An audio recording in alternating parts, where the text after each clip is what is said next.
me just go around the room so I can hear your name, not that I can remember them all, and maybe what you're here for. What do you want to hear? Jack Benson. Jack. So what do you want to hear? What do you want to hear about? What you have. Okay. I'm Ray. I want you to tell us our electricity is reliable. Okay. Good. I'll talk about that. I'm Cheryl, and I'd like you to tell us how the electric cooperative relates to Green Mountain Power. I don't understand quite the Vermont system. Okay. Sure. Ingrid Barrett, and I'm from New Hampshire, so no specific questions. Okay. Ann Nelson, no specific questions. Carol Hamill, I'm ignorant, so I guess I'm just here to learn something. Okay. My name is Margaret, and I'd like to learn how the New England grid can be improved. Okay. Linda Norland, and maybe the directions that the cooperative is going to make viability in the future. Okay. I'm Betsy Eaton, and people have used Green Mountain Power, like Vermont Electric, ISO New England. How does it all go together? Michael Kolakowski, and I wanted to know what the electric company doesn't want me to know. My name is Hank, and I can't add anything to the questions that have been asked already. Rick Hutchins, I'd like to know if it's possible for 50% of the population to be off the grid in 50 years. Okay. Ed Becker, wondered if you could explain a little bit about renewable energy credit. Okay. I'm Ben Gilson, and my questions have all been asked. Steve Maddock, I have a solar array on my barn, and I'm curious to why Vermont and New Hampshire have different systems of crediting users. Great. I'm Steve, and I think if you answer all these questions, I'll be more than happy. Okay. Your questions? They've covered it all. Okay. How about you two over there? Kathy Wilkerson, and I'm just interested in learning. I'm also curious about the renewable. Okay. Steve Wilkerson, equally. It's something we live with every day and very little understanding. Okay. And he couldn't find our leader. So I'm going to, I'll start by, there's really three key concepts that I want you to understand as we move through this discussion. And one is inertia. Inertia is whatever is in motion has a tendency to remain in motion. So can anybody think of an example of inertia that you could tell the rest of the class to give it that concept? Push your car on a flat surface, and it keeps rolling after you stop pushing. Keeps rolling. Very, very good. And a car going down a hill, right? If you're going down a hill and you got some inertia behind you, you'll go up over the little humps without step on the gas. That's inertia. Inertia is a very important, basic law of physics that I'm going to talk about in the grid because it's extremely important and it's boring, but I'll try to keep it interesting. The other concept is capacity factor. Capacity factor is really how you utilize equipment. Has anybody here worked in manufacturing? Raise your hand if you've worked in manufacturing before. Okay, so you know about capacity on a machine, right? You know capacity of a machine? What is capacity of a machine? How do you figure that? It's the limitation. Yeah, it's the limitation, right? So capacity on the grid is simply stated. I'll say what the formula is. There's no test, so you don't have to remember it.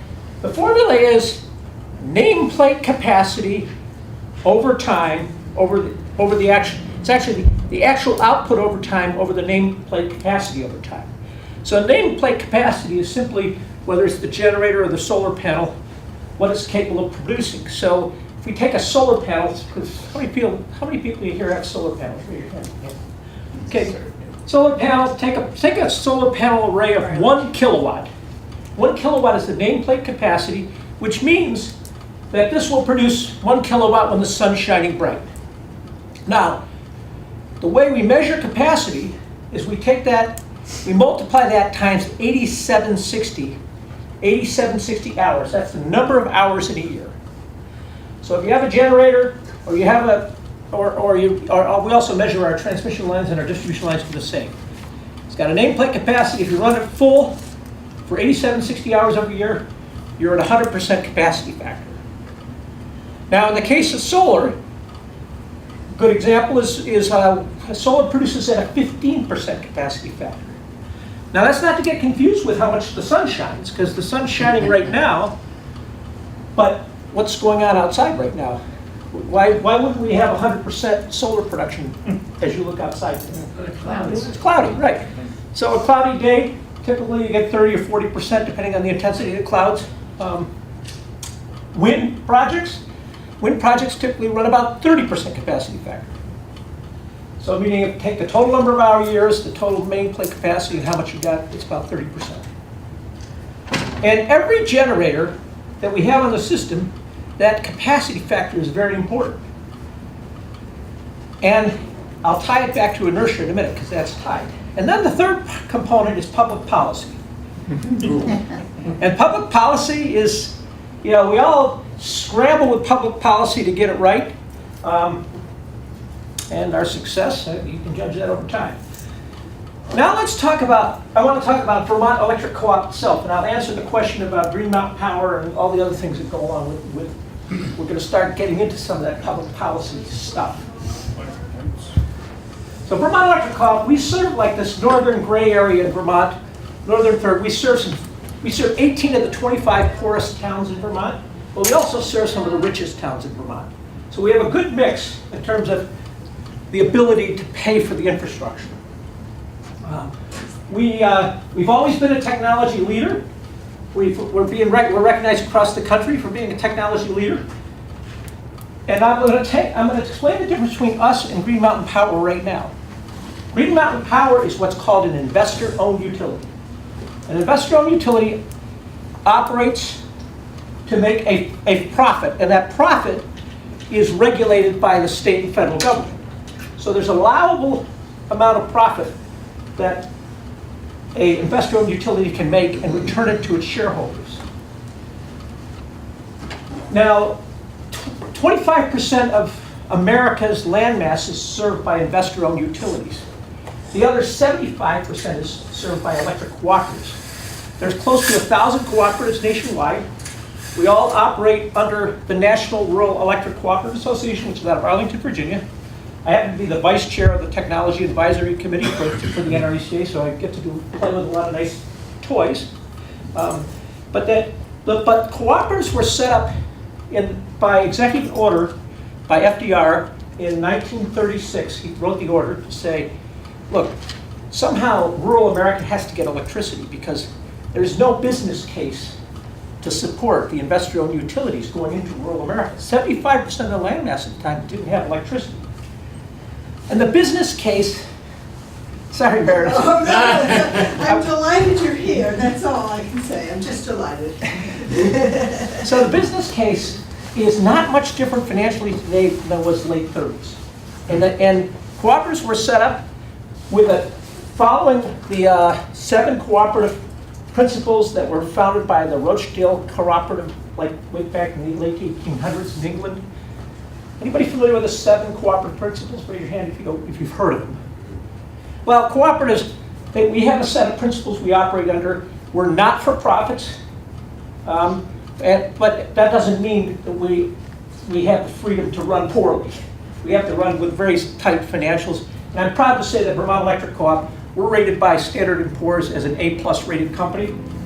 So we're financially sound. The technology has helped us get there. Back in 2006, we were a BBB- with a negative outlook, which means we were just above junk bond status. But the reason we were able to be successful is because of our investments in technology. And this is getting to, somebody asked the question, they want to know, if 50% of people get off the grid in 50 years, and it's going to be highly dependent on technology, and I'll get to that as well. Now we have, if you're on our system, you can see your usage. We have smart meters. We've had them in since 2005. If you have a power outage, we'll either text you or email you when the outage occurs and when it's going to restore. We give estimated time of restoration. The technology has helped us tremendously. We've been cut our outages by 2/3 since 2006 by the use of technology. So we're very good from a reliability.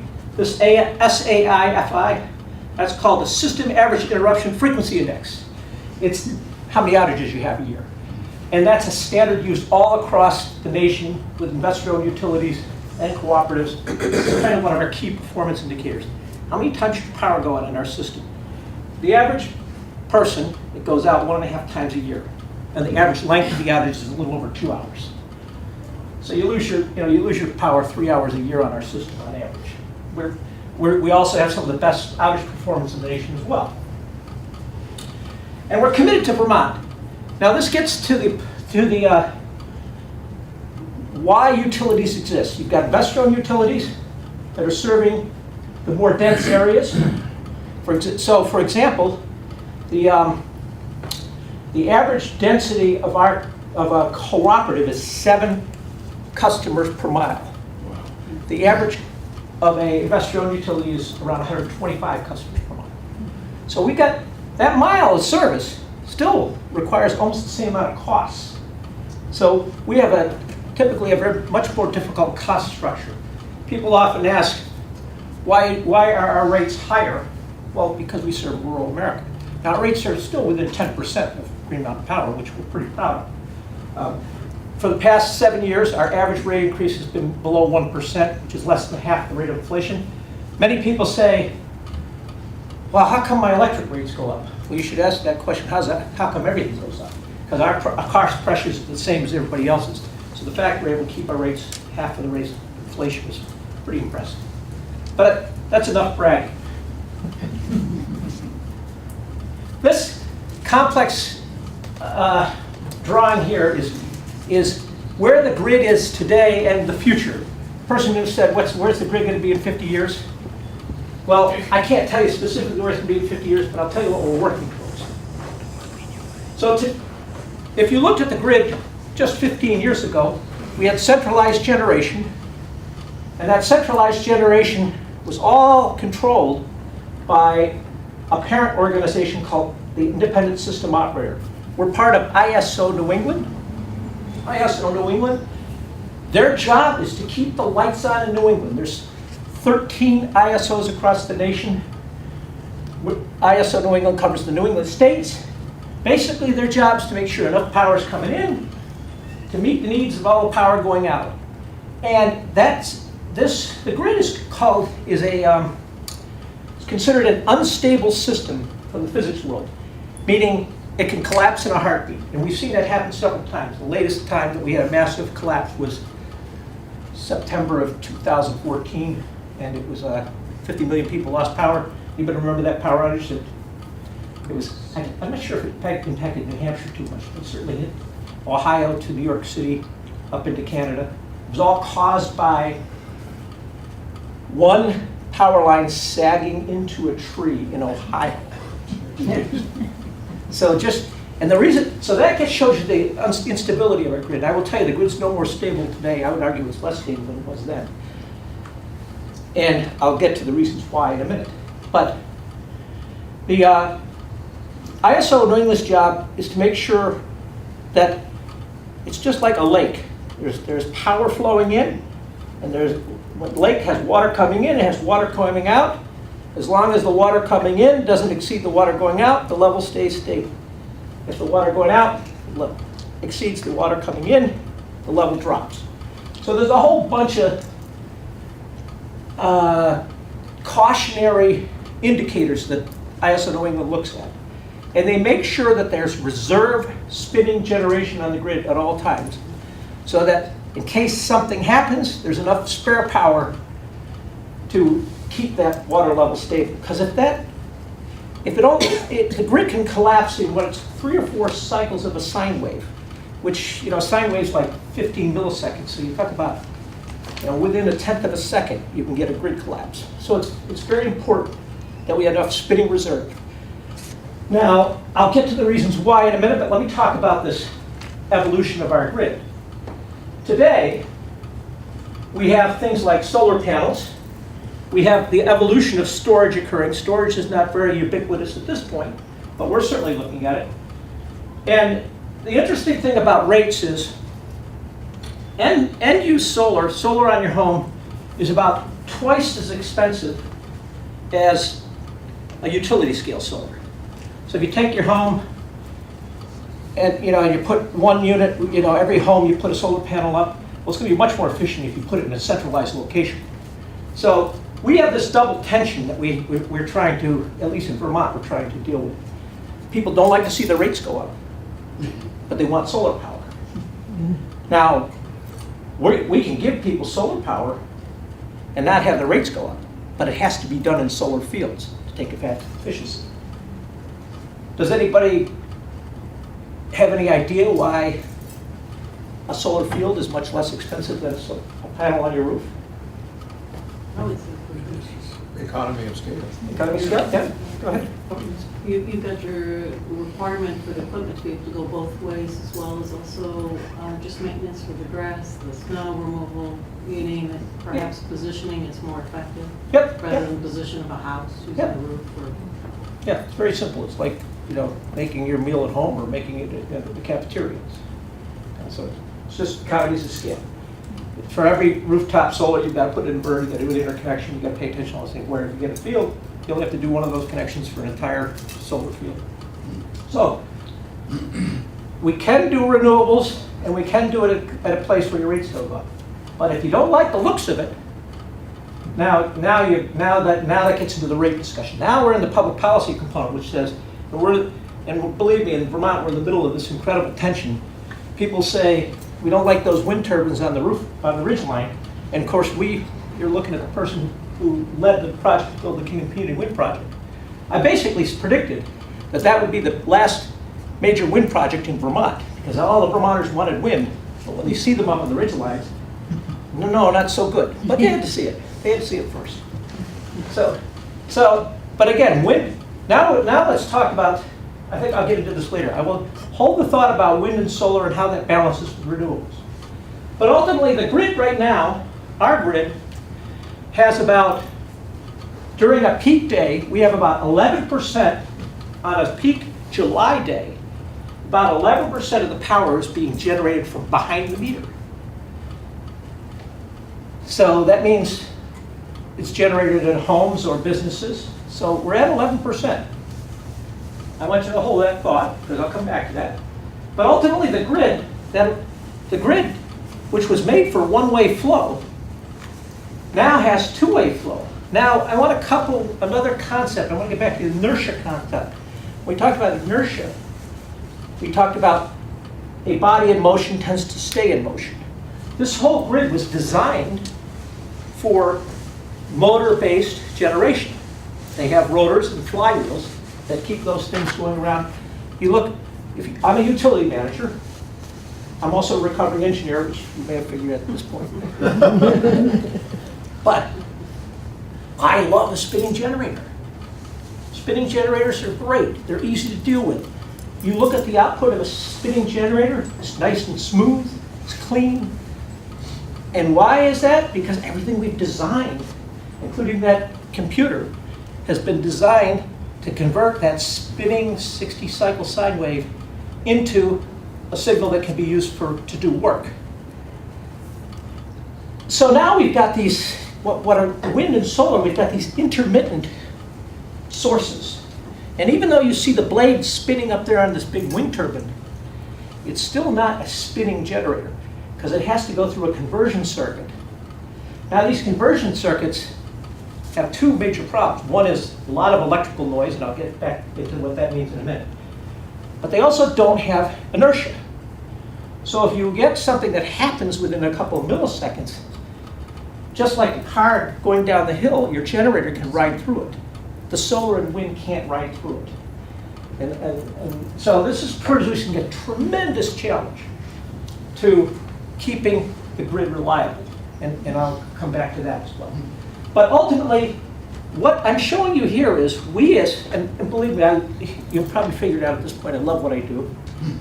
Because the challenge to solve this problem is probably one of the most biggest technical challenges we've ever faced on the planet, is how to get to renewables. Because of that inertia issue, because the sun doesn't shine all the time, the wind doesn't blow all the time, and we're not very good at forecasting the weather. So, but the responsibility for the grid reliability, which used to be centralized and used to occur out of 13 centers, ours is in Bridgeport, Connecticut, with all these sophisticated engineers, 150 engineers per hour looking at the grid, with all kinds of complex software, but not complex enough, has now transferred to people like me. So now you're looking at grid reliability being our job rather than the ISO's job, which I'm optimistic that I'm up to the challenge. Next slide. So let's talk about distribution system operators a little more. Basically, the distribution system operator, which by the way, this term was just coined probably 2 years ago by the person who was in charge of ISO, but it really captures it well. Distribution system operator will have high level of distributed energy resources. This DER term means distributed energy resources. Multi-directional energy flows and multi-level optimizations. By the way, we don't even have the software or even the computer horsepower to figure this out yet, but I'll talk about that in a minute. So basically, if you go into our control center, we've got this, again, very proud of a control center, probably one of the most advanced in the country. And our operators now are responsible for that grid. Because just like the sagging power line in Ohio that caused 50 million people to lose power, this same thing can happen now, but we have to have our distribution system operators watching this carefully. No, by the way, remember, we're leading the nation in terms of technology. I would say 2/3 of the utilities don't even have the capacity to get there yet. Duke Energy, the largest utility in the East Coast, has set a goal to have half of their substations under what's called SCADA control in 3 years. We have 100% of ours already there. So things are moving so fast at the consumer level, yet the middle folks aren't even close to catching up. Next slide. So let me tell you the most important thing from my perspective to help us in penetration of renewables and grid stability. And it's called the connected home. Let's talk about, I'm going to go back to that concept of inertia. Today, already in Vermont, we have 100 megawatts of wind on a transmission line on our system with only 40 megawatts of load. Now, what that means is there's a lot more water going out than there's a lot more water coming in than there is going out, so it has to go somewhere. And that interface where it goes is what ISO New England watches. Last year, 1/3 of the time, we couldn't operate those wind generators at full production. The reason was because it's unstable, and I'll show you what it looks like from an instability standpoint later. Right now, we're sticking on public policy.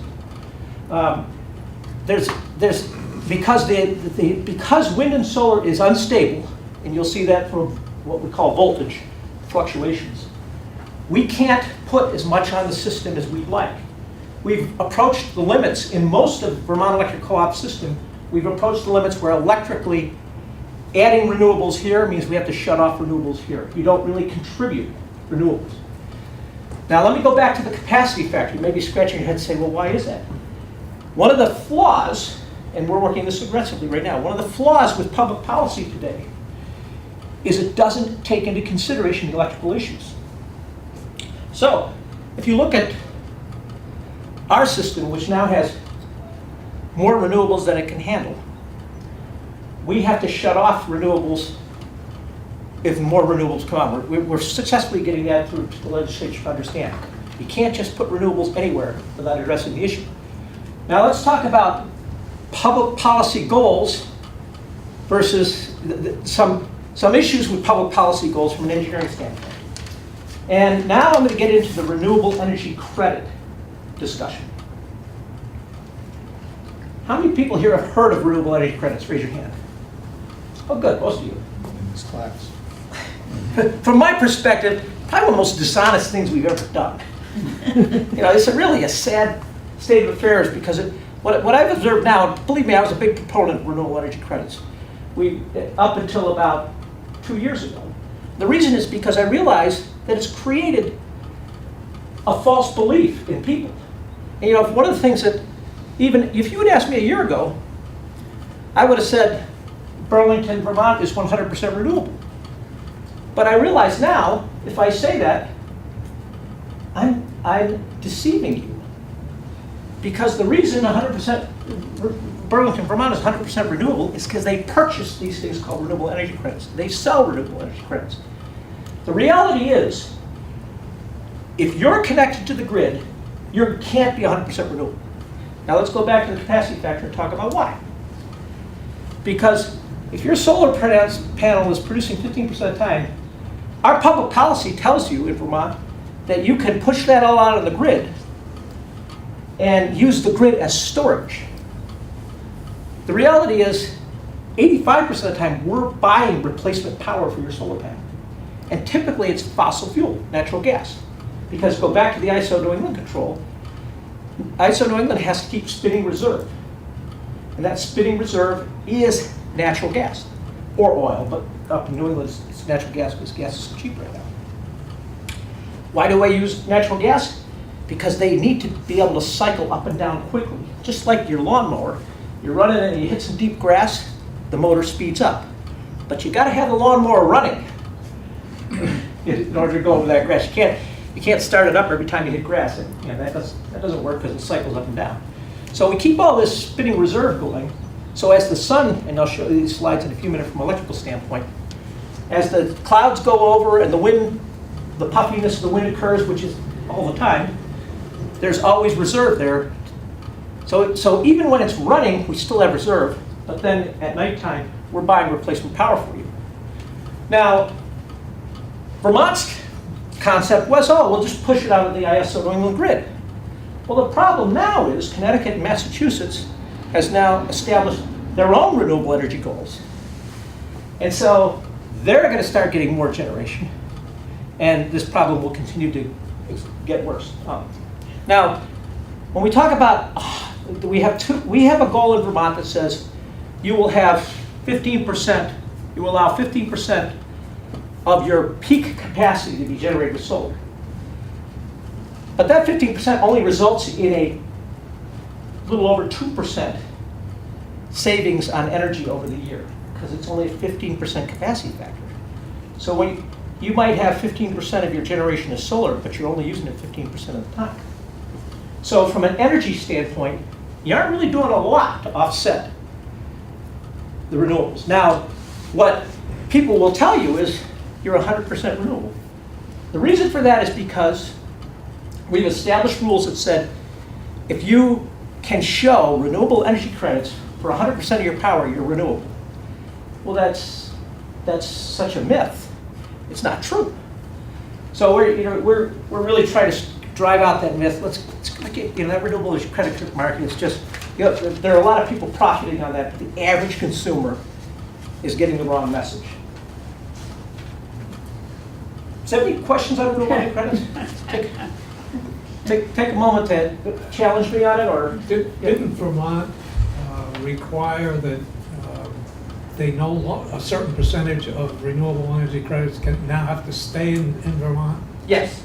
Yeah, that's about up until now. I think they've been free to sell them all off out of state, right? Yeah, and I was very happy about that because we made a lot of money on that. We saved your rates. We're a not-for-profit, but it kept the rates down. Yeah. So, but let me talk more about the connected home, because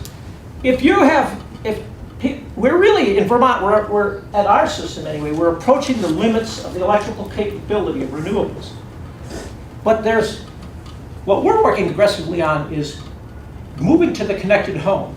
And that's not out there yet. We've done some DOE experiments and things haven't worked, but we're going to continue to work on it. You have a lot of storage available in your home. Storage provides inertia. Storage, such as a hot water heater, a geothermal electric-based heat pumps, electric vehicles, those all have storage, whether it's thermal storage or electrical storage. And, oh, by the way, those are what I would call non-critical loads.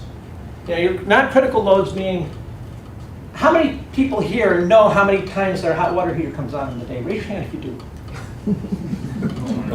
Yeah. No, nobody knows. What do you care about when you turn your hot water faucet on? Get out. Is it hot, right? So it doesn't matter if we charge that up at 2 in the afternoon or 3 in the afternoon or 11 in the morning. As long as you come home and you have hot water. Your electric vehicle. I have an electric vehicle. I plug it in at night. I come out in the morning, it's ready to go. But it only takes about 5 hours to charge. So whether it charges between 6 p.m. and 11 p.m. or 11 p.m. and 4 a.m., I don't care. I just want to go out in the morning and have my charged car.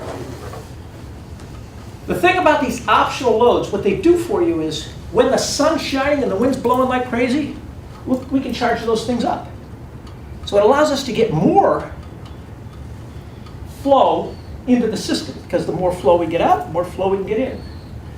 And it also allows us with these storage devices like vehicles to actually take some energy from your car and pay you for it, so you can make some money off it too. So the future is very important for the future from my perspective, that we continue to focus on developing the connected home. Now, what's your big fear about the connected home? Somebody tell me what you're afraid of. Invasion of privacy. Invasion of privacy, good. And susceptibility to sabotage. Okay, so two great points. Anything else? A long snowy season with no wind and no sun. Well, that would be a problem too. Yes. All right, let me first address the privacy. Anybody familiar with Google? We put it out there. We put it out there. Yeah, how many people here are connected to the internet and use it regularly? Wow. Your privacy's gone, sorry. And they're more concerned about what you're doing from a sex and gambling standpoint than we are. I just want to know when I can turn your hot water heater off. And I don't care what you use it for. I don't care what you use your hot tub for. You know, the reality is, we're grid managers. You've surrendered your privacy already. That's done. And what you want is a contractual. Well, first of all, even if you saw our electrical signals, you'd never be able to figure out what's going on. And so, the privacy issue, we have to get over that utility big brother watching you. First of all, you look at a utility manager who doesn't care. We had someone come in, the receptionist a couple years ago was saying, look at that person. His electric bill is $600 a month and he pays with cash. And what do you mean? I know he's growing pot. I said, I don't care. He comes in every month, pays in cash on time. That's all I care about. Do I care what they're doing? No, that's somebody else's problem. And I got to think there are very few utility managers out there that really care what's going on with their electricity. If they do, probably need to fire them and get someone else who's concerned about the grid. So the other point, security. That's a really important point. Cybersecurity is one of the biggest growing threats we have today. In fact, if you look at if you look at 40% of the cyber attacks that have come into the United States have been directed at the grid infrastructure. I went to 2011, I went to a cybersecurity workshop that really scared me. We were in Washington, D.C. at the Department of Energy. There was a gentleman there who hacked into the security camera at a major intersection in Chicago. We see the picture come up, and then he turns the lights red in both directions. All hacked right in front of our eyes. And then he said, would you like it to turn both green? I said, no. Oh. But he made a very powerful point. And our grid is being attacked, and one thing we have to remember is, you know, we're this little utility in northern Vermont. The biggest myth for me to say right now is to say, nobody's going to bother with us. I did say that before 2011. But the Chinese and the Iranians are looking for just where they can get in. If there's an open door, they're going to find it. So cybersecurity is critical. The good news for us And this is something that, if you talk to me about privacy, obviously you're not going to get too much sensitivity because I don't care what you're doing. But when it comes to cybersecurity, now we care, and we all ought to care. And if your utility manager doesn't care, what should you do? Find one that cares.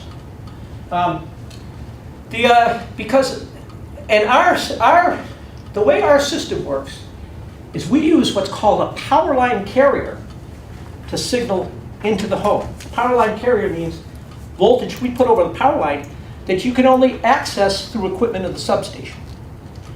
So, and we have security cameras at all our sub, we have intrusion devices at all our sub, intrusion protection, and so we're going to know when someone goes in our sub. And oh, by the way, they have to be very sophisticated to figure out how even to get that signal on the line. So we have what's called a single-purpose utility system, and we have been saying since 2003 that we need to maintain single-purpose utility systems separate from the Internet of Things. Now, what do we do when we get home? We push the signal in the home, and then we use Wi-Fi to get the information back, your regular Internet of Things. The nice thing is those two signals can only meet in our control center, and we use fiber optics to communicate with all of our subs. So we have the most secure and what I believe should be the benchmark for security across the nation. And more people in DOE are starting to agree with that. You've seen utilities put up these RF meters, and I don't believe that RF makes you crazy, because we'd all be a lot crazy. Well, maybe RF does make us crazy. Maybe that's our problem. No, but I don't. RF's not going to make us any crazier than we are, because we got it all around us anyway. RF meaning radio. Oh yeah, thank you. Radio frequency, thank you very much. So there's radio frequency meters tend to be the popular of the industry, but those can be hacked. So cybersecurity needs to be watched very carefully. Are those what are popularly called smart meters? We have smart meters, but ours are power line carrier based. Okay, so that RF doesn't necessarily mean a Doesn't mean a smart meter, but most of the smart meters are RF. So, and we refuse to accept RF meters all along because of this issue. You said something a minute ago that I didn't quite follow about where the power line signal switches to Wi-Fi for something. Yeah, so what we do is we take, thank you for slowing me down on that. Because, again, I'm a recovering engineer and in therapy here too. So the power line, so what we do is we inject a signal on your power line that can be converted in the house to a Wi-Fi signal. So we use the power line to carry those signals, that data that's, just like you get data off the internet today, we transmit it on the power line, and it only can go one way. So if you wanted to hack our system, you couldn't send data back to us through the power line because it's like a one-way street. You can't go the other direction. What we do is, if we're going to, but we're doing a lot of work with this, but if we want to give you incentives to allow us to control your appliance, I personally envision the day, and with our company it's going to be within 5 years, that you'll be able to sit down with your computer, your laptop, or your mobile device, say, only charge my car when the power is below 15 cents a kilowatt hour. And we'll adhere to that, we'll have contracts behind the scenes for all that with you to do that. But so what we'll do is we'll be sending price signals down this power cord every 5 minutes. When that price drops below, and you'll set your own parameters, I don't want you charging my car every 5 minutes, I want it every hour. You can set up those parameters. The idea is you'll be able to set the parameters and walk away and always know that your car is going to be charged. The other component is we want to be able to see if your car is charged. So we'll be using your Wi-Fi signal to see what your charge state is. If you have an electric vehicle today, you'll see that you can see your charge state from anywhere. I can look it up right now and see what my charge state is. So that charge state, if we make a contract with you and say, you're going to charge a car less than 15 cents a kilowatt hour, but you say, look, I don't care what it costs tonight. I got to go, take a trip to Maui tomorrow. So you're going to say, you'll say override tonight, and we'll be able to see that signal coming from your Wi-Fi. So now the signals coming from your home are only going in one direction as well. So the only way a hacker could get into our systems, they need to be able to take control of the devices. So they would have to get on this, because all of our substation equipment is controlled by the power line carrier as well. They would, by our single purpose utility network, we also use fiber as well. Point being, they would have to literally hack into our system up in Johnson, Vermont to collapse our network. So that's why it's secure. Does that answer your question? Yes, it helps. Have you, do you have tests, beta tests of this somewhere actually working? Yeah, it's working with us, and it's working with in Minnesota and North Carolina, 2-3 places where they're using this technology. Yes? If we think about using the electric cars as storage, how do you then get the two-way that you can pull back in times of emergency to use that storage from everybody's electric car that's plugged in if something's going down on the grid? Well, you catch on well. That's a great question. And so what happens with if you're using your vehicle for storage, here's what the public policy would look like. Public policy would say, look, I want to charge my car when the power's under 15 cents a kilowatt hour. But if you buy it, I'm going to sell it to you for 30. Okay? So now what happens is that signal's coming down the line, and all of a sudden the price goes to 30 cents. You're going to say, turn my car back on and connect to the grid and allow us to use the battery. So actually the only thing that happens is your car, and the new vehicles are being equipped with this capability, the older ones haven't, but the car will now discharge into the system. Yeah. Is there that much storage within a vehicle for the batteries? My vehicle, typical electric vehicle that's all electric is about 25 kilowatt hours. The average home in Vermont uses about a kilowatt per hour. So that's 25 hours of usage in one car. But my car, since it only goes 20 miles on the charge, it's a plug-in hybrid electric, has 7.6 kilowatt hours of charge. I'll come back to storage in a minute, because storage is the holy grail. And we're all searching that holy grail. Next slide. Before I go, any more questions on the connected home? I don't want to leave that, please. Yes? Well, please, Peter asked, why doesn't the utility company have mandated storage capacity in every home? Storage is very expensive. Very, very expensive. So, anybody know what your residential electric rate is, what you're paying? 19 cents in Vermont. 19 cents in Vermont, yeah. New York is 16.3 kilowatt. Okay, there you go. So there's the range, 19, 10, 16. The average in the United States is about almost 13 cents now. Storage itself, and this is really a rough estimate, but it's certainly the least expensive we could do storage for would be 23 cents a kilowatt hour. So you would have to add 23 cents to what you're paying today. As I've said to our legislature, we can achieve these renewable goals. It's just I question whether the consumer is willing to pay for it. So your rates would have to be more than double in order to pay for storage. It really is. We could do a lot of things if you're not worried about what you build. And believe me, I love toys, so if you give me permission, I'm going to be building them. Tesla is making up a power station or a power pack that you can put into your house, which will give you, I think, at least 8 hours of energy capacity, electrical capacity to run your house. Yeah, with an average Tesla installation to disconnect from the grid would cost you about $35,000. That gets to the point. Yes, it can be done. We're experimenting, by the way. Any of you storage people are curious about storage. We're the first utility in the United States to get these batteries. We have an Aquion energy battery.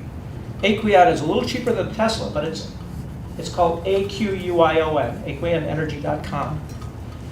It's a battery that uses salt water, carbon, aluminum, and cotton. It's a natural battery. If you look, what the flaw with Tesla is, it uses lithium. You ever want to see some horrible stories? Just Google, where does lithium come from? You'll see places like Inner Mongolia and China, which are most. Yep. So again, we look at these solutions, we gotta consider the environmental impact, and is the solution worse than the problem, right? Yes. In order to have this work, there would have to be rewiring in the house, right? You've got to take the water heater and the car charger and separate that from the rest of the electrical load, right? Well, there's two answers to that question. First of all, no, not with today's technology, because we have these plug-in devices that will allow your devices to be spoken to.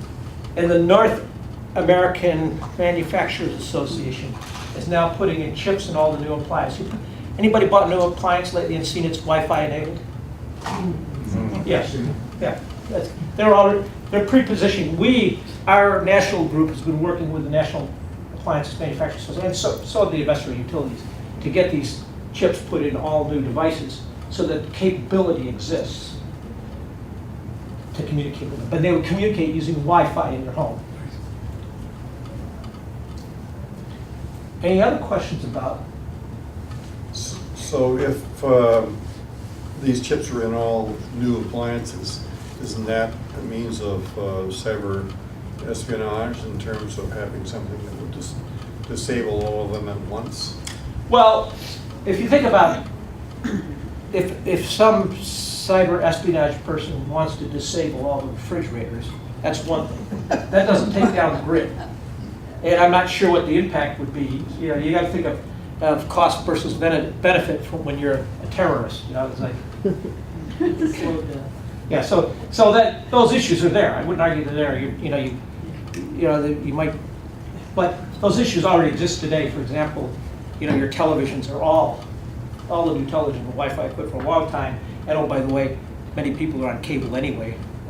So people are, those exist. But what we have to make sure we do, from as a utility manager, is make sure that they can't get to our grid, disable the grid. Now, if those things start happening, you can bet that the Wi-Fi, the National Association of Manufacturers will start paying attention more to their security issues. But that hasn't. Nobody's really collectively shut off appliances yet. But the impact, again, is not big. Might be a big impact to you if you lose your cheese and your eggs, but okay. There's the grid going down for any length of time, as you all probably know, would be catastrophic. So, what have I here? Oh yeah, continuing on policy. I asked our legislature in 2014, what's your goal here? Is your goal to reduce greenhouse gas emissions, or is it to create jobs? Because if it's to reduce greenhouse gas emissions, there's a lot better ways to do that. But their goal is also to create jobs. Now we're going to get back to social policy about how are those jobs being created. In Vermont, we pay 20 cents a kilowatt hour for every kilowatt that's generated in a solar panel, and people can roll their meter back to zero. By the way, our residential rate is 17 cents. We pay them 20. So you make 3 cents on every kilowatt you use. The other piece is you're allowed to roll back your entire meter charge and all other charges to zero. The average cost per member to maintain the grid runs about $35 a month. So what happens if you're rolling your entire year's worth of bill to zero and you're a solar user? Somebody else pays. Yeah, so that pay gets transferred. So, up until 2016, we were okay with that because it was in the noise level. It was about a 2% issue. But now that the cost of solar has gone down so much, it's a developer's dream.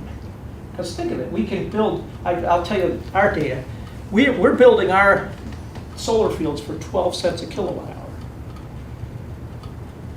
Our members love Suncom, and Suncom along says, I'm going to guarantee you a 5% savings on your bill.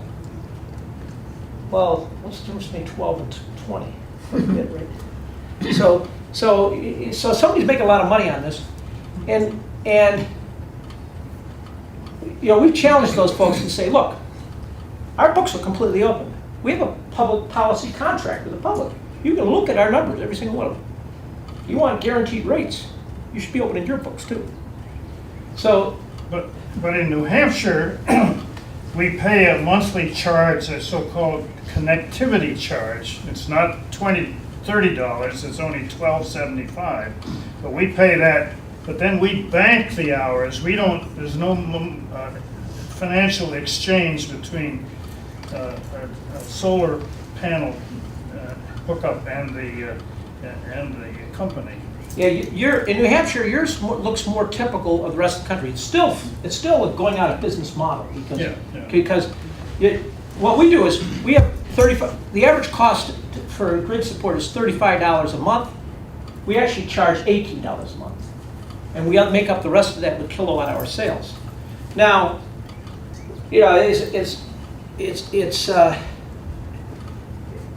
right now it's a 2% issue, but with the aggressiveness of the developers, it looks like that's going to be about 2% a year increase. And ultimately, I just think about the poor old lady up in Belvedere, who doesn't have a computer, who's disconnected, and what's happening with her rates. And if you look at California, there was a great study done by Berkeley that shows 80% of the rooftop solar installations have been done by people who make $50,000 or more. Now that actually represents about the break point for the average median income for our users. So what you can take from that is that you've got this reverse subsidization going on from the poor to some of the wealthy. And for us, economic justice is one of our core principles of cooperative principles. If you look at cooperative principle number 3, again, these were developed in the late 1800s out in England, not even thinking of utilities. Members share equitably in the capital costs, and they have to, and they do that through a democracy. So the model we have today, wasn't it essentially put in place, these policies, weren't they put in place as an incentive to promote the development of solar, even if, and maybe this wasn't mentioned at the time, in the long term, they're not sustainable? Yes. Is that a fair statement? And that's exactly. So I've personally been involved with the net metering legislation since 2000. Actually, was proud to say I helped the first person on our system do the net meter installation. And we were equally positive until 2011, because it was, by 2011, we began to realize those policies have been successful. So now of course, what happens with subsidies, now everything is subsidized. So this is, but it's a question of Who pays? It's a question of who pays, exactly. that's And what the your goal is. taxpayers pay. And what your goal is. Right. And we've achieved our goal. Solar costs have come down to the point where every wise utility manager will invest in solar. Because if you look at the 20-year cost, what we estimate is our 20-year local cost of power based on today's natural gas market, which is pretty darn low, is about 13.5 cents, and we can bill it for 12. So if you've got a utility manager who's not buying the lowest priced power, what do you do? Yes, sir. Do we know the percentages, I guess you might say, of solar on an individual's home versus solar by big developers and so forth? God, I love this class. Because, it seems pretty easy to just say the little guy gets a break still, but the big guy doesn't. I mean, why can't we do that? Beautiful question. And now you're getting into the whole issue of how democracy works in America, right? But let me, you picked up on a very fine point that we're continuing to make. Greater than half of our solar cap has been filled with large-scale solar developers. So if it was just rooftop solar that was being promoted, it'd be a 2% issue, because only about 30% of the homes even have the capacity to put solar on. People don't want to cut the roofs up, they don't want to cut the trees down, people live in condos, live in apartments. So that policy by itself would be fine. In fact, in 2011, when the policy started, it was 15 kilowatts and below. Average rooftop installation in our system is 6 kilowatts, which meant it was clearly limited to rooftop solar. And by the way, you couldn't roll, you still had to pay your service charge, which is similar to what New Hampshire's doing. Which New Hampshire's got, if I was in New Hampshire, I'd be okay with that, because as a utility, you'd still be able to recover your charges in other ways. And I'll get to that in a minute, because I still think we need some policy to help drive the business model to change. I'll get back to that. But the point being, if it was rooftop solar alone, that was fine. And that, there was an adoption rate. But in 2011, some people saw some opportunity to make some big money. So they bumped it up to 150 kilowatts. So, and then in 2014, they bumped up to 500 kilowatts. Now, of course, they want the cap completely removed. And so it's being, again, your question's a great one, because the point the average consumer needs to understand is it's not the average consumer who's taking advantage of this. It's the solar developers that take advantage. Vermont has just hit the cap, hasn't it? We've hit the cap. And more than half of that's been taken off by large projects. But aren't the big developers in that for the subsidies? Of course, of course. The government subsidies that we're all paying for. If you look at, we as a co-op, we do not donate to anybody's campaign. We're completely, my job is to remain, for you not to know what my political, you might be able to figure it out if you meet me for a while. But, I'm not out there supporting political. All right, you're doing a great job asking questions. I love it. So let's go back to that public policy issue again, around asking the question to the legislature. Do you want to reduce greenhouse gases, or do you want to reduce, or do you want to support jobs? And I showed them these charts. They were a little different then, but pretty much the same thing here. If you look at Vermont, here's our carbon. This is from the Comprehensive Energy Plan that was just done on the Vermont Department of Public Service website. This shows in Vermont what our carbon profile looks like, and you'll be able to see it better online. But transportation accounts for almost half of our carbon in Vermont. Heating and cooling represents about a third. Residential commercial fuel use represents about I think that's 31%. But anyway, this section here represents transportation and heating, cooling. Our electrical is right here. So, and of course, it's right in line with agriculture. So if you were going to design public policy to reduce carbon, where would you focus first? Yeah, exactly. So now let's talk about the impact of solar on reducing carbon. Solar, remember, has a capacity factor of 15%. If we could, but we can't, because we have limitations already described electrically. Even if we maxed out our solar with 11%, assuming we have no storage, I'll get to storage in a minute, you're going to do 15% of 11%, which is less than 2%. So you've got a public policy that's driving the effectiveness for resolving carbon is not very good. Wind is actually a little better because it has a 30% capacity factor. But then I get the question, and I asked this question, you look at the first person that led the whole effort to build this big, huge wind project in Vermont that got a large percentage of our population angry. I say, I'm not sure that it makes sense to tear up our ridge lines, for a 30% capacity factor. Maybe if you had a 100% capacity factor, it would be different. But that's all the debate you have. This is the public policy debate. Should we be tearing up our ridge lines? Now, but I love wind. So why do I love wind? Now I'm going to talk as a utility manager, not as a citizen. I can do the same.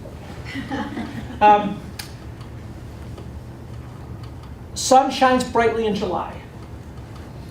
In December, the sun's only producing a third of the energy it did in July. The wind's only blowing about 7% of the time in July. It's blowing about 50% of the time in December. When I talk about 30%, that's an average for the year. The wind blows really hard from November through April in Vermont. And that's just when the sun's not out. So if you're going to do an effective renewable policy, And I continue to say this to our legislature. They haven't yet banned wind, but they're getting a lot of pressure to ban wind. I say, well, you just cut your effectiveness on renewables by 2/3. So you either want to solve the carbon problem or you don't. So I have 2 points. You're going to solve the carbon problem, I'd go for the biggest contributor and really put my efforts there. If you want to create jobs, let's figure a way to do it without having other people pay for it. One point, the solar generates more power in March and April than it does in July. Yes, it does. Yes. Although on a per hour basis, you have more hours of sunlight in the summer. So the problem with it, when you talk to utility managers, is March and April doesn't do us much good because that's our lowest load months. You know, our peak load months are July, which solar does help. But I'm going to show you what's happening with solar now that we have a lot of solar. Solar is no longer effective for reducing peaks in July. And I'll tell you why in a minute. So I want to make a point about greenhouse gases. You know, in the United States, electricity's a bigger proponent of the greenhouse gases. So from a national policy standpoint, it makes sense. But in Vermont, we've been attacking this for a long time, especially our efficiency programs. Our average home uses about half the power of the average home in the United States. The average home in the United States is 1,200 kilowatt hours a month.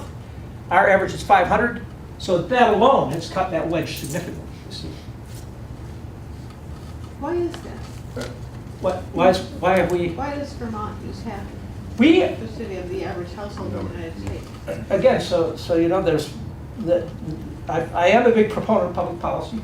In the late 90s, Vermont put together an efficiency organization. It's called Efficiency Vermont to focus on efficiency. Because when you tell me as a utility manager that I have to sell less power, my brain goes nuts. You know, it doesn't work for me to be. It's working now. I finally figured it out, and I'll get to that in a minute. But it took a long time for this to get in my brain. Well, I should tell you, I've only been in utility since 2000. But in the late 90s, Vermont was watching their electric load go up 5% a year, along with the rest of the nation, following the same pattern. They decided to put a tax on your electric bill and use that money to fund efficiency programs. And it was the most effective efficiency, it's been referred to as the most effective efficiency program in the country. It worked. But you can see the curve, the growth curve leveled out by about 2000, and it's actually slowly gone down. So and efficiency is clearly the first place you should focus if you're talking about return on investment. Because if you look at the cost of efficiency versus the cost of other programs, it's easily a third of what the next best policy is. So. I'm assuming that these efficiencies were insulation and thermal efficiency came later, but it started with simple things like changing out your light bulbs to CFLs. Now we're funding LEDs. You can buy an LED bulb in Vermont for $5. A lot commercial industrial work done in terms of changing motors out to what they call variable frequency drives and other things. So a lot of work just looking at appliance by appliance efficiency and incentivizing efficient appliances. So you can go. For example, I just bought an air source hot water heater and I got a $400 rebate from the state. Air source water heaters are 300% efficient. In every kilowatt hour you put in, you get 3 kilowatts of heat out. So they're highly efficient. Say, I know matter cannot be created nor destroyed. That's an important part of physics. But what this does is it uses a reverse air conditioner to take the heat out of the air. So. Next slide. So here's our supply mix. Now this is the one I really love to throw out here. Because this gets to, let's forget renewable energy credits for a minute. I'm not saying we're renewable, because we still buy and trade and sell renewable energy credits. So if I told you our power is renewable, I'd be violating rules of the Federal Trade Commission. But if you look at our energy supply mix, 60% hydro, 20% solar, and 20% solar, methane, and wood. And let's see. So 60 plus 20, we're 80% purchasing power from renewable sources already. We also purchase 18% nuclear. Our fossil, we're 95% plus carbon free already. So the question, that's why I throw that from the legislature, you know, it's been improving. Back in 2014, we were still pretty darn close. I threw that legislation, if you're trying to solve carbon, we're already there. So, now the point being, if you tell us, if you say you want us to be 80% renewable, we can do that tomorrow. We just have to raise your rate 6%. Which, I don't know whether it's good or bad. Again, that's a public policy debate. It's not for me to determine. You know, I'm just here to tell you the facts. We can be 80% renewable tomorrow, but I'd rather continue to focus on rates. Our member surveys show that about 45% of our residential users are willing to pay 5% more for renewables.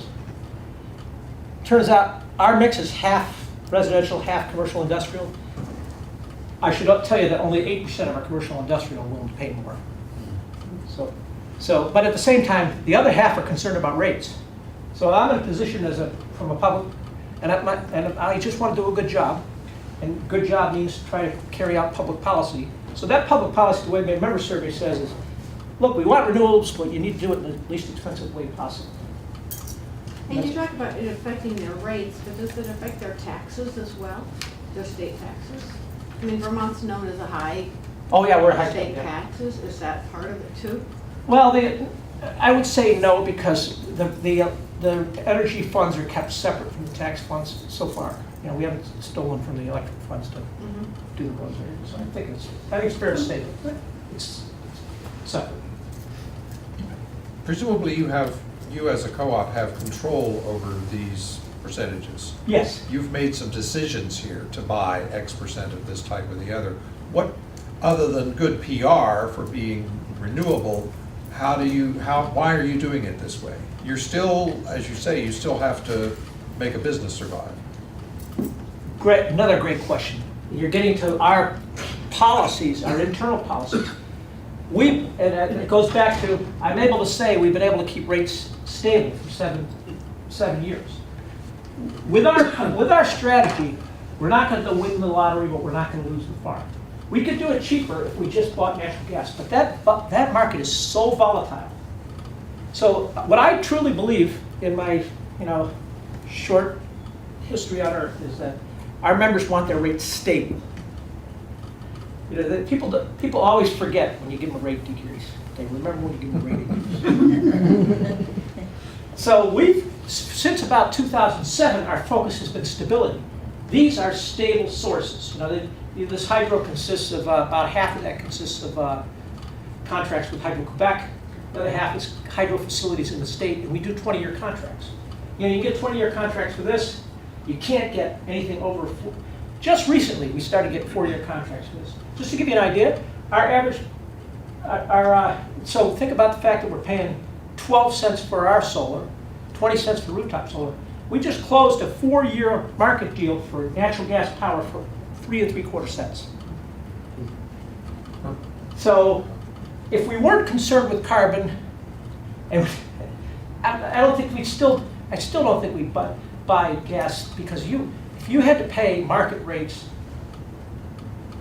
it would drive you crazy. Because there were times in 2014 during the winter months that we were paying over $2 a kilowatt hour for power on the market because it was natural gas based. So the market. Sorry, one last question. Does the Vermont Co-op have any of its own generating capacity, or is it all bought from outside sources? We have wind and solar now. That's it? Yeah, we got wind and solar we can handle from a financial standpoint. But for example, right now, the state, we've been asked to look at, with the rest of the utilities, at the state's dams on the Connecticut River, which that price tag, we looked at that 5 years ago. They were asking $500 million. Our estimates were they were only worth $240 million. But the future market prices have gone up, which kind of go up. Which goes contrary to what I just said about gas, but future market prices are up. So, did I answer your question? Yeah. Okay. Yeah. Is all the spinning reserve in that 3.2%? No, the spinning reserve.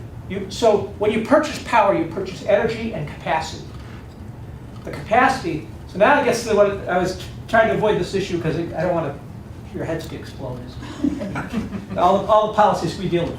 So we have to purchase capacity for all the energy, meaning you have to reserve space on the generators.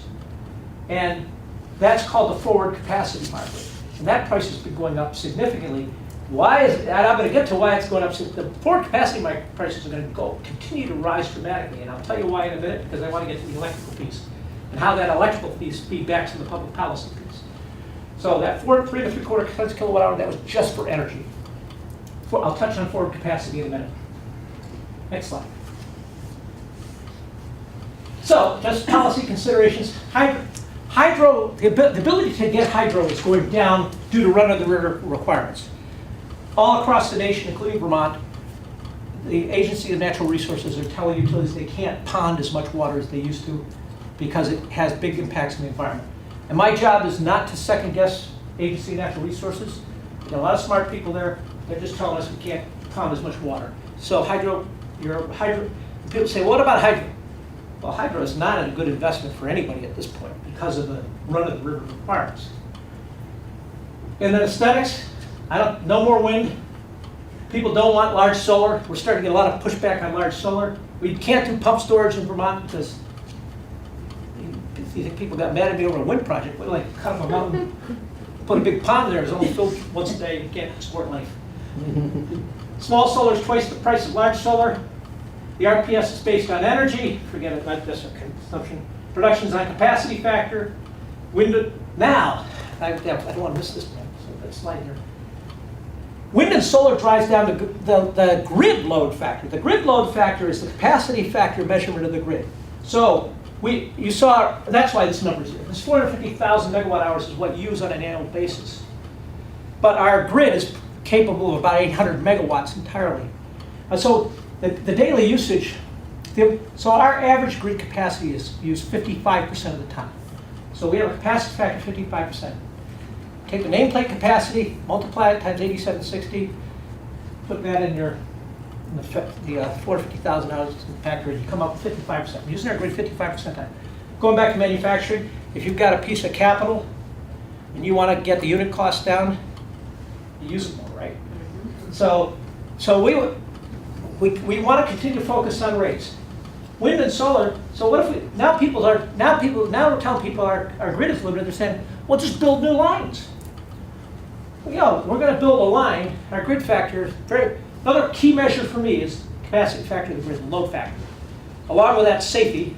That's another key measure I watch because that drives your costs. So we're 55% load factor. We build a transmission line to something that's only 15%. What's it going to do to our efficiency of our grid? Or 30%. So building infrastructure for wind and solar, in my opinion, is a flawed strategy because you're going to drive the cost of the infrastructure up on each unit cost. Does that make sense? Yep. So these are all the policy considerations a utility manager faces. And I hope I'm not sounding negative at all. Because the more challenges, the more fun it is. So. Next slide. Question? How is Germany doing it? Every place you go, they have these beautiful wind fields. Germany they're paying about 42 cents a kilowatt hour for their electricity. That's my point. We can solve the problem. It's just you've got to be willing to pay for it. So far, my message is. It's like a be careful what you wish for thing. Yeah. And the good news about my job is I'm damned if I do, damned if I don't, no matter what it is. But that way, it lets me do the right thing. I want to say about the German situation, there are two factors in that. One is, of course, that they're buying very expensive power. Another is that they're very afraid of losing their manufacturing ability. Yes. So retail electricity is charged far more than manufacturing electricity, which means that consumers are kind of underwriting it. I don't think that the 42 cents is just because they have a lot of wind turbines. I think it's partially because they have a lot of wind turbines and they want their manufacturers to have cheap power, so they'll stay in Germany. It's interesting, our core policy is the same. We have some of the highest residential rates in the state, but we have the lowest commercial industrial rates in the state. Our philosophy is the same, and our members help us with that philosophy. They're like, hey, if we lose our jobs, we're screwed. We'll pay the extra money. This chart, by the way, it's in the handout. I'm not going to take you through it, but this is probably the most. The National Energy Policy Institute is probably about the most comprehensive study I've seen of the effectiveness of public policies in terms of reducing carbon. So the smaller the number, the smaller this thing, the less effective it is. Of course, this is on this scale the least effective carbon policy is a subsidy for hybrid vehicles. The most effective, I hate to tell you, is a cap and trade carbon tax.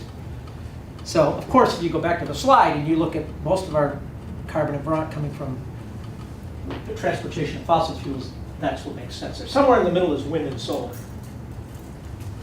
Next slide. Now, I'm going to get into some of the electrical issues, switching from public policy because I think we're going to run out. I'll get to it all, but just running out of time. I talked about solar versus wind. This is a graph of exactly what happens. The red line is when solar produces. The yellow line is when wind produces. You can see that wind production is down when solar production is up. Wind production is up when solar production is down. So from a utility manager, from my perspective, I want both if I'm going to achieve renewable policies. Next slide. Now, I want to talk about peaks. Peaks are, a peak day is the day, the hour, the way it works in New England is we pay for our share of the New England transmission grid, which is, I don't know what the costs are, but it's somewhere over $1 trillion in terms of grid. We pay our share of it based on our peak hour during our peak day. So every year our transmission bill is determined by the peak hour of the peak day. Then they charge Vermont by the peak hour of the peak day. And then, so the idea being, if we build an infrastructure for the maximum energy you're ever going to use, we have to build it for that, otherwise it collapses. If you got a water hose and you try to get more water out of it than it can deliver, it isn't going to happen. Something's got to shut off, right? So the very, very good theory, being that hey, we've got to build this for your highest use, so you should pay for the highest use. That's how we pay our transmission. Now in 2014, our peak day was winter, and here's the nuclear share. This is because we had Vermont Yankee. And I'm not, don't get me wrong, I'm not proposing any, I'm not trying to be an advocate for any energy source. We can talk about that over a beer, but I'm not going to let you know what it is now because of the public policy. Everybody's got their opinions, right? So I'm just going to tell you the facts. Nuclear was a large chunk of Vermont's generation. So we look at the total load was 1,029 megawatts. We had 28 megawatts of wind running at the time, and we had no solar running at the time. During the summer, a little bit different. 1,006 megawatts, we had 16 megawatts of solar, and 72 megawatts of wind. So there's the wind and there's the solar during the peak summer day. Now let's go to the next slide to show you the contrast to last year. Last year, now this is happening because we've got so much solar. It's changed the slope.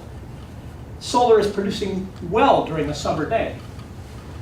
You can see that our load went down. I think it was 1,016 before. We're 989 megawatts down. So it did bring it down by about 40 megawatts. But our peak day had no solar because it occurred again in the winter. But our summer peak day had no solar either because now our peaks are occurring September at 8 p.m. What are ties? Ties are the power coming in through power line ties. In other words, we had no, the other point. The other point is that's how much generation we had in Vermont. You saw before it was mostly generated in Vermont. Now we just bring it all in from other areas. Vermont's becoming, every hour is now taking in more power than it generates. Now why do you suppose that is? We closed Vermont Yankee. Vermont Yankee was 650 megawatts. So that's what, that's just the reality. That's what happens. And by the way, these ties were mostly natural gas. I felt that we should, it says ties, but really on the grid, it's more than half natural gas. So it's Yeah, really that's right. worth Yeah, that's pointing out that Yeah, it's that's gas. what most of that's coming from. Our carbon, Vermont's total carbon footprint went up. Although ours, from a contractual standpoint, VEC's still pretty clean, but if you look at electron flow, this is what's happening. And that's because Vermont Yankee closed. Vermont Yankee closed the big generator. That was carbon free. So Vermont can feel really good that they're using everybody else's, their power is being generated elsewhere. I think that's an excellent point. But to your point, the rates are staying the same. We've been able to keep the rates stable, but the futures, we're running out of rabbits, so that's not going to, because of the challenges, until we solve this net metering cross-subsidization problem, as well as the transmission efficiency and all this, is going to create upward pressure. Yes? When you're talking about rates to the consumer, are you talking just about what it says on the bill, the generation charge, not all the delivery charges and stuff? Or? Well, in Vermont, we don't have all that. You just have a bill. Okay, Yeah. so it includes everything. more than just the generation. It Yes, includes the delivery, Yep, etc. yeah, we're still vertically integrated. Next slide, please. What am I trying to see here? Oh yeah, net meter. So here's what we're paying. Here's the curve of net meter solar, what we have to pay versus our residential rate. That delta is coming from others. That's one problem. The problem is we're paying more for solar than you're actually paying us. So that's pretty flawed from a policy standpoint. Next slide. Now here's another challenge. Because of the solar has now producing more in the summer, it's changed the whole dynamics of the New England grid. So, if you look at peak solar, our peak during the last summer, we paid 4.5 cents a kilowatt. Yeah, 4.5 cents, 5 cents a kilowatt, 5 cents a kilowatt hour. So when the sun was shining and all these solar panels are running, we're paying, the market cost is 5 cents a kilowatt hour. In the winter, we averaged 16 cents, I think the price was. No, 10, I guess it's 10. Oh yeah, over here. So this period, we're paying 6 cents for the replacement power for those solar panels, 16 cents, when they're producing nothing. So we got this dynamic where the summer, the solar panels with their peak production, market price power is 4.5 cents. Winter, when they're not producing, the market price power is 16 cents. Why is Vermont paying so much for the solar from? Is that public policy? It's public policy, yeah. We're speaking up on it. But I'm trying to show the connection between public policy and electricity. Those two are intrinsically intertwined. But we have a citizen legislature, of course. They're dealing with a lot of stuff, not just energy. So believe me, I respect what those legislators do every day. I like to say, if I die and I wake up in legislative chamber, I know I live a bad life. Because it's hard, you got to hang on my job relative to deciding whether your tax money should go to feed poor children, versus I don't have to take those. It's nice to be a recovering engineer. Next slide. So this shows what happens as we increase the penetration of net metering based on the current policy, which we're trying to get changed. The rise in rates continues because less people are paying more for the infrastructure. Next slide. Now here's the other point I want to make. Solar costs, this is again, you've heard all this. I just showed these slides are in there just as data background. So the solar costs have gone down to the point, even without tax incentives, it's still cheaper than market power. This is the Vermont price point where we would buy solar power. You can see, the price with incentives is well below. It dropped below in 2010, and the price without incentives had just dropped to the point now where we can. So just recently. So now, my point on this slide is you don't need those incentives anymore. Price of solar is cheaper than the Vermont price point, and any wise utility managers can buy as much solar as they can. Next slide. Okay, so good. I got time for the electrical. So this is the electrical stuff. So these are actual charts from our SCADA. When I use the term SCADA, it's called System Control and Data Acquisition. It's a term that the whole industry understands, but it's Greek to everybody else, and you should forget about it as soon as I say it. But when I say SCADA, it means our control system. We're looking at all of our power being used. So this is actual April load. You can see cloudy day. So here's what used to be. So this is a one day that runs from here to here. It used to be before solar. This would just continue to climb, and our peak would be somewhere around here. But with solar, even on a cloudy day, it drops it. At 2 p.m. The load dropped 8 megawatts. On a sunny day, it dropped 14 megawatts. So it completely changes the structure of the load. But look at our peak. That didn't change much at all. That's what we pay our transmission costs on. Our transmission costs represent about 20% of your electric bill. Next slide. Oh, hang on. So, some of the electrical considerations. The grid's an unstable system. I talked about that. The grid was designed around inertia. I talked about that. Spinning generation was the key. Wind and solar is connected to inverse, which I know inertia creates harmonics. This is the next thing I want to talk about, which we don't even. I'm on the DOE task force to look at these things. I was in Boston reviewing their long-term grid modernization plan, and it all occurred to us, geez, we don't understand harmonics. I want to talk about harmonics in a minute. Wind and solar are not dispatchable. I want to make that point too. The reason ISO New England will shut wind and solar off before anything else is because when the grid starts collapsing, they've got to be able to call on generation in a heartbeat and get it to turn on the grid. You can't do that with wind and solar because you don't really know what this could be there. Next slide. So these are harmonics. Harmonics are something, remember I talked about spinning generation? From an engineer standpoint, we love this nice curve, goes up and down. That's what comes out of a spinning generator. What comes out of inverters is all this other stuff, all this other noise. That noise, by the way, we didn't, forgive me, but we didn't even think about the consumer until 2 weeks ago.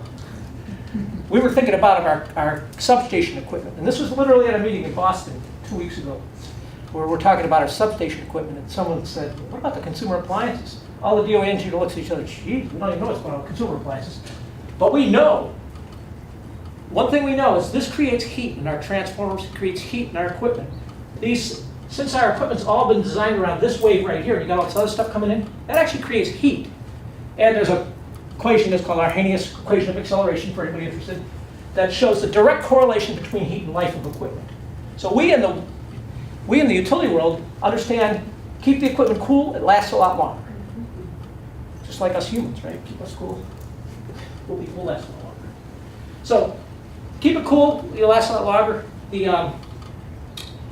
And so we now need to really study and evaluate what these harmonics mean. These harmonics are a result of the inverters. We have close to 700 solar installations on our system today. We had about 400 last year, probably about 200 the year before, and we started with 1 in 2000. All these things are introducing this electrical noise, including the wind projects. So I'm here to tell you, we don't have a clue what this is doing to your equipment, to your home. But one thing I can tell you from a physics standpoint, it's degrading the life of your equipment. Isn't the amount of harmonics, though, in an inverter, it's not a constant, it's not dictated by physics. Aren't inverters getting closer to a real sine wave on output, better inverters? Well, we're not seeing that. Yeah, it has to do with load switching. I don't know. I don't know the answer. I don't think any of us know. The problem is we don't know. I don't think I could say that with a surety, because none of the DOE engineers can say with a surety. We know we're seeing a lot. Our SCADA data, the data we're looking for, shows tremendous amount of harmonics in the system we didn't have before. Can I tell you exactly where they're coming from? No. But it's the same phenomena seen all across the country. Could be CFLs. No, CFLs could, but we don't know. Is there any move to put in connection standards for things with inverters? Yes. So they have to filter it before it goes on the grid?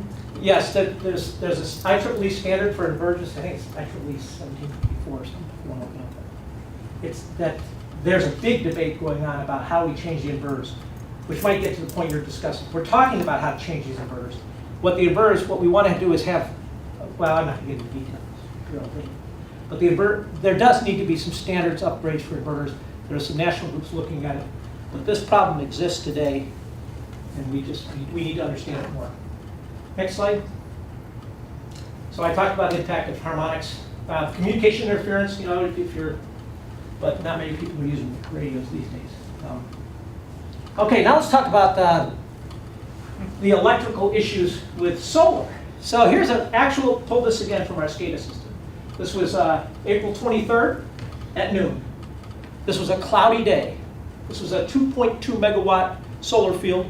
It's one of those big solar fields you see, probably 7 or 8 acres of solar. And it's in Barton, Vermont.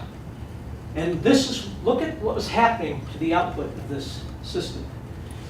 Again, spinning generator, it would stay there and stay flat, and you'd adjust it when you need to. This is what makes us crazy from an electrical standpoint.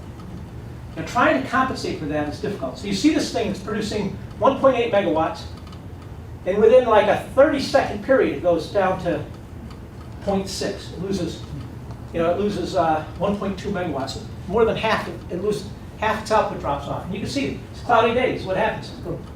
They're cycling up and down. Now we're doing everything we can to protect your equipment from that. We watch our voltages. We've got our SCADA system. But remember, we're like one of the most advanced utilities in the nation. Most utilities don't even have this capability. Look at this. Next slide. Here's wind production. Same thing. See, the puffiness of the wind all over the place.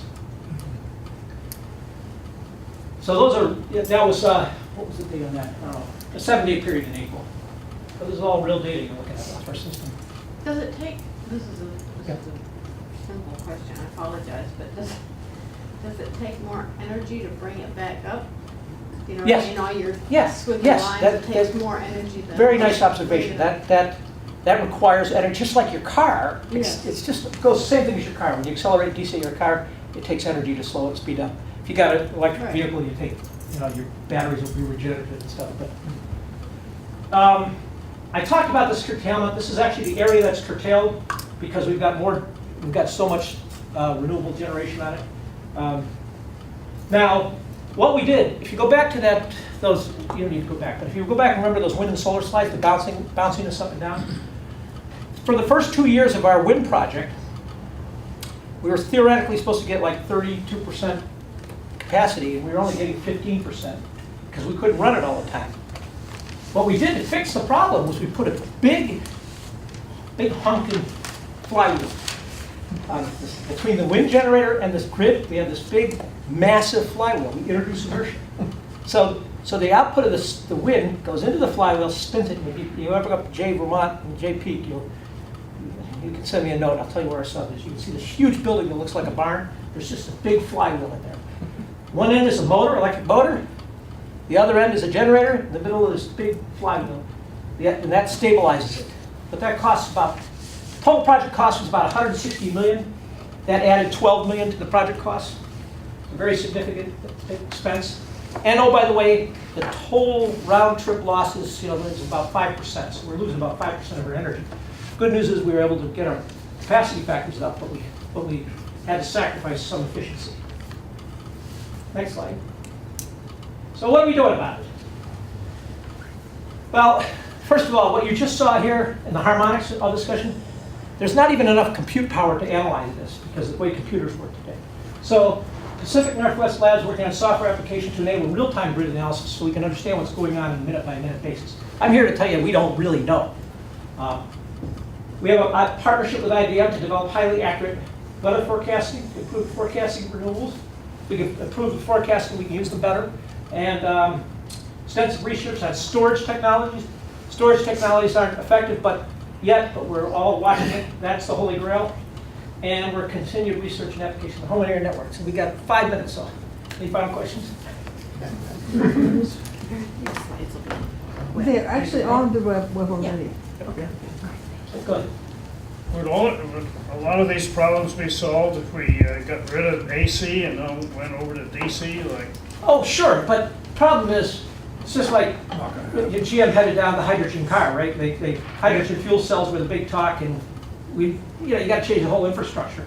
That's That's why I wanted to talk about, there's policy inertia and there's electrical inertia. That's called policy inertia, right? Yes, you got a question? Yeah, on one of the slides, the supply mix that you had, the trend for solar was definitely going up in the use. And the trend for Hydro going down. natural gas was going way down. Yes. So assuming you have a 10-year trend or 20-year trend, it almost looked like natural gas would be 0 and solar would be 30% in the next 10 years. Well, we can't get there because of all the electrical issues. Point is, I think in Vermont, at least on our grid, we've really started to approach our limits. Until we figure out the electrical stuff, we can't put any more on. We either have to build infrastructure, which wouldn't be wise investment.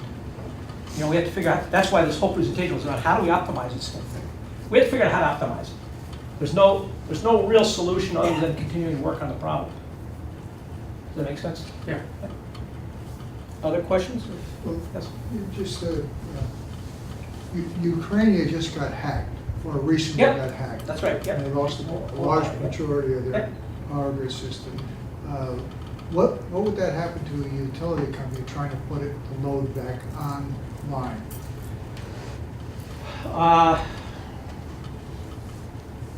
It's just, if you go back to 2014, was it 2000, I don't remember, but 50 million people lost power. It took probably a day to get everything back online. It's probably, it's called a black start. You can assume that if we lost a major part of our grid, it would take us 3 days to, it depends how big the loss area was, but it would take us probably around 3 days. Now, people aren't gonna die in 3 days. It would depend on the nature of the loss. I mean, if towers blow up in transmission lines, it's going to take longer. Yeah, I was talking about cybersecurity hack. That's a great point. If somebody really knew what they were doing, they could really create some chaos. But So I'm not necessarily worried about that, but that would take a lot. They'd probably take 9 strategically sited explosions. I've already seen the data. He's done the studies. In some of the blackouts in history, if I have this right, some areas were saved because their operators disconnected themselves from the failing parts. Are there automated systems now that would do that automatically? You talk about 15 milliseconds. Can you isolate yourself for safety that quickly? Yes, in fact, I'm proud to say that Time Magazine talked about Vermont keeping that blackout from hitting the rest of New England, because I was actually in the control center the day after that storm track, that day after that, and that it was really some humans just saying, hey, we got these reverse flow flows. What's happening here? At that time, the electrical stuff didn't do it. It was a smart operator who shut off Vermont, shut the grid ties to New York, and they did that quickly. It was pretty amazing. And that was really a hero of a control system operator. You'll never see them on Time Magazine, but this person was a hero. Today we have electrical devices that, again, we're installing aggressively, and the DOE is trying to get utilities to install them. There's field devices that we have on our power lines that will actually shut off circuits when a voltage drops below a certain level or a frequency drops below a certain level. So that is something we're doing, yes. Other questions? Yeah. How much the frequency drop does it take to get back on, to get the thing leveled off? I mean, when you overload a little bit, you lost some power, and your frequency drops a hair, and then you pick up something and it gets back up. How much of a frequency loss trips that? Our set point for these field devices is 59.62 cycles. So, that's when it'll drop out the lines. But the grid operators try to keep the frequency within 1%, and they have 5% limits, so it's 60 times 0.5. 3 times 1%. Okay, I'm gonna say we should probably bring this to, first, let's thank Christine. It's very